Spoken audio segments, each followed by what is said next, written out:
Kaya mga kasi dito tayo, itong tatabasin namin kasi yung gitna na yun, no? Yan, kakatingin namin yan. Gamit ang, ano, parang grass cutter mga kasi yan. Yan, pantabas namin. Yan, dahan-dahan lang tayo. At may, ano tayo, kailangan din natin magsalamin. Yan, yan, pa-protect sa mata. Kasi pag tumatalsik sa mata, ito yung battery niya mga kasaya. Rechargeable yan, yan, yung battery. Yan si Parpar, nagsiset mga kasaya. Yan na, mga kasaya. Yan, siniset up niya. Kanya mag-set up, maandar yan. Pag pinindot.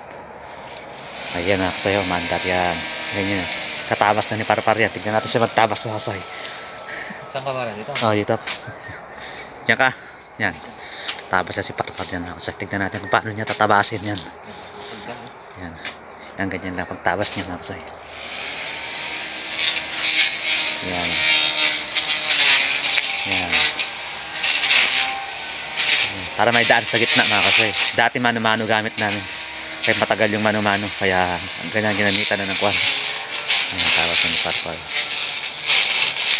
Ayan, tignan na natin pagkatapos ng meron niya mga kasoy.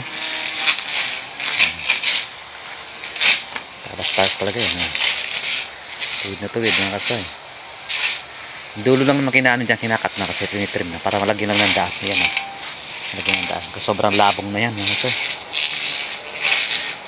Ayan mga kasoy, si Parpar nagkakating. Ako tinutulak ko yung yan o, water ano. Pinagkatingan. Ayan. Ganyan lang yan. Technique lang yan mga kasoy. Para ano na. Para maipon. Sasagad ko na yan doon. Yan mga kasoy. Tinutulak ko.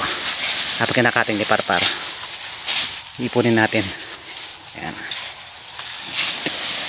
Si Parpar. Siya nagkakating. Tapos babalikan ko yan. Sasakay natin sa angkla mga kasoy. Lobat na Par. Ngalay kati ako muna Par. Yan. Dapat pahinga muna, pahinga. Kasi ano, mahaba-haba yan mga kasoy hanggang dun. Yan, mahaba-haba yan. Pangalay yun minsan mga kasoy. Tapos kapin na lang natin yan ng angkla.